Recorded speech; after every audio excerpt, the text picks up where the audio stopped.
Now we're going to get into the actual effects of the Avashtas. And Brihat Parashara gives us a few sutras on the effects. But always in the old textbooks, when they give the results of something and they, of anything, whether it's a yoga, a technique, or whatever, the results they give are never that important. The most important thing is always the name of what they're talking about and the understanding of what it is that you are looking at. And you get that understanding based on studying the actual technique. So with respect to the Lajjitaadi Avasthas, Parashara tells us that a planet is starved. So that's the most important defining quality. That's where most of the meaning of that Avashta comes from. It's a starved state. And then he might tell you what a starved state does, but you really have to focus on the name, the fact that it's starved. That's the whole gist of it. Then it's important to understand what's happening. A planet starved when it's affected by an enemy. What does that mean? You have to contemplate that and understand that. And that's where you're going to arrive at the real meaning of something. And you have to do this with every astrological technique and principle given in the old books. So if you see a yoga, it'll say this planet and this planet together give these results. It's not even those results that's important. That if you look at the results of most yogas, for example, they're going to be very similar. What's important is the name of the yoga and the interaction of the planets or the things that are causing the yoga. And by studying that out of the basics of your astrology, you'll be able to arrive at what's really the meaning of and effect of that yoga is. So we have to do that with the Lajjitaadi Avasthas. But he does give a few, sutras on how to use the Avashtas that we're going to quickly go over as the first part of this video. So he says, in whichever bhava a graha is standing, that is in Shuddhita or Shobhita in every respect, the effects of that bhava are lost. So you get a planet that's in Shobhita, so agitated, or Shuddhita, starved. And it has no delight from friends, no medita, and no garvita. It's just starved completely or Shobhita completely. Then the effects of that house are destroyed. And that planet is considered to destroy that house. So what he's telling us then is that the avashta of a planet affects the well-being of the house it's found in. Now, for it to do that, and first we're dealing with the avashta of the planet. The fact that we're dealing with the avashta of the planet lets us know that the planet itself, if it's in that bad avashta, is going to suffer and be useless somehow. That's an obvious conclusion. Parashara doesn't even tell us that. He doesn't say the house ruled by the planet in a bad avashta is trashed. He doesn't say that, but it's obvious. If the planet is trashed in a bad avashta, everything about that planet is trashed. And then he goes on in these sutras to tell us what's not so obvious. And that is that the house that the planet is in is going to be trashed too. Okay? And by extension we can say, well, if the house it's in is trashed, what about the house it aspects? Will it completely trash those? No.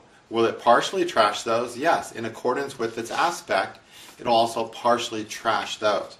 So when he gives a sutra, it's just that. It's the thread of a long piece of cloth that you just start pulling on the thread that he gives you and arrive at other additional meanings. That's what we're meant to do.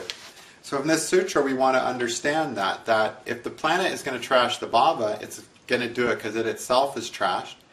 And if it trashes the bhava it's in, it's going to trash to some degree, to a partial degree, any bhavas it's aspecting. Okay? So these are going to affect the planet itself, which is obvious because it's the planet's condition that we're looking at, but also the house, okay, that it's in. Then he says, the certain effects the informed should declare thus by the preceding minglings in the bhavas. So he says these are giving certain effects. These are specific effects, starved, delighted, agitated. But there's always going to be a mingling of them, a mixture of them, as we're going to see. Then he says to consider the strengths and weaknesses. So that's why we have to use a strength factor to analyze this. So we can measure the strengths and weaknesses, which we are going to do in this first part of this course, or in this particular course with the Shadbala.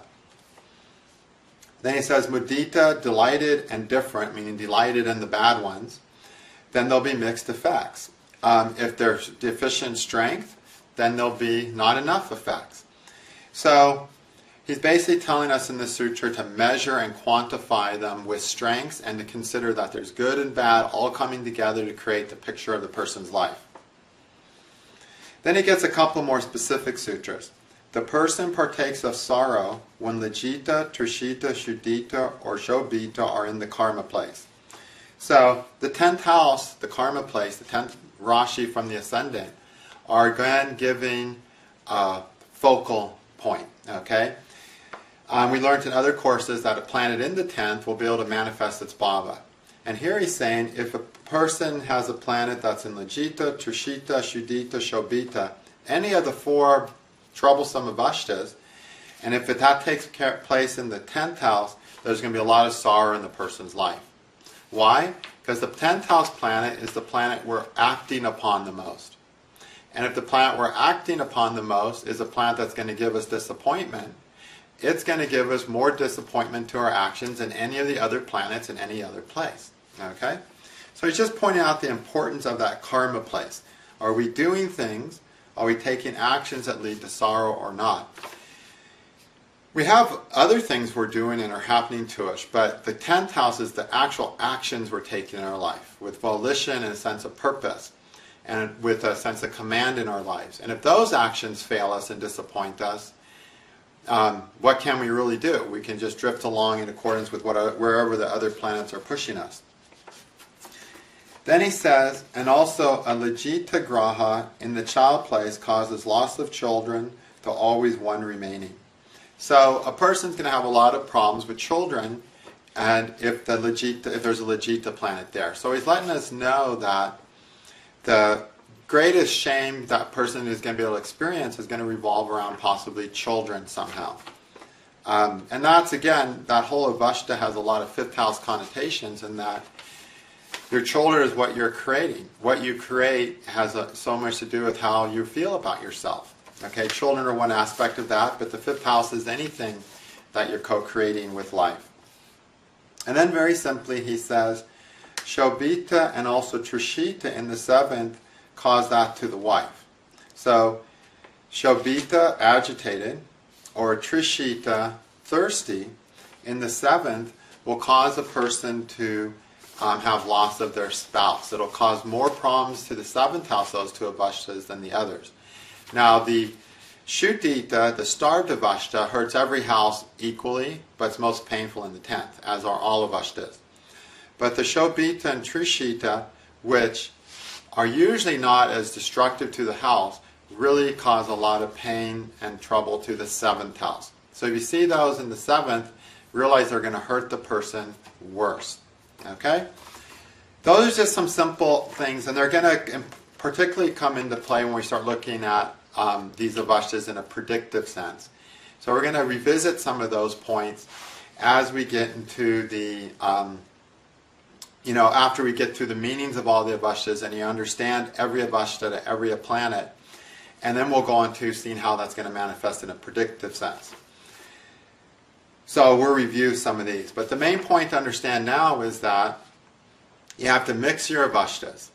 That a planet is only going to be a complete and utter wasteland, and the house it's in is going to only be a complete and utter wasteland if it's Shobhita and Shuddhita with nothing good at all, with no mudita at all. So look for those planets. Look for the planet that doesn't have a hint of mudita and has heavy Shobhita or heavy Shuddhita, heavy starvation or heavy agitation. That's going to be a severely problematical planet. If it's in the 10th, it'll be more problematical. Okay? All right.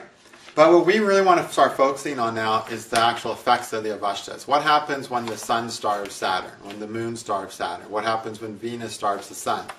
Those are all the important things. And as an astrologer, since people come when they're having problems, when people come when things aren't working out, we're mostly going to be looking for those bad avashtas. We're going to look for what's causing them to be ill, okay? What's causing them to be unhappy. And in fact, Parashara has another type of strength called Ishta and Kashta. Ishta means the desired, and Kashta means the ill. So he's like using these two words as opposites, the desired and the ill.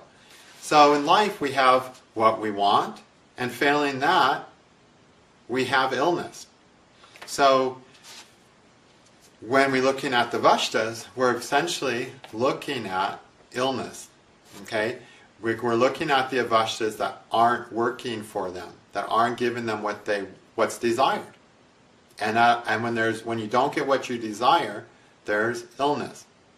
Now why is that? Because we desire what we need to maintain a healthy life. If that desire is frustrated, then we're going to have a disease on some level. Okay? And so the Avashtas, when we look at the bad Avashtas, we're really looking at the person's disease. How the person's diseased because they're not getting something that they need. Now, why aren't they getting something that they need? Because they have a need for something which is a need that everyone needs to fulfill, but they're trying to fulfill that need in a way that doesn't allow for it. They have a bad strategy, a bad idea of how that need can be met. Therefore, the need doesn't get met, and the desire not being fulfilled, the outcome is always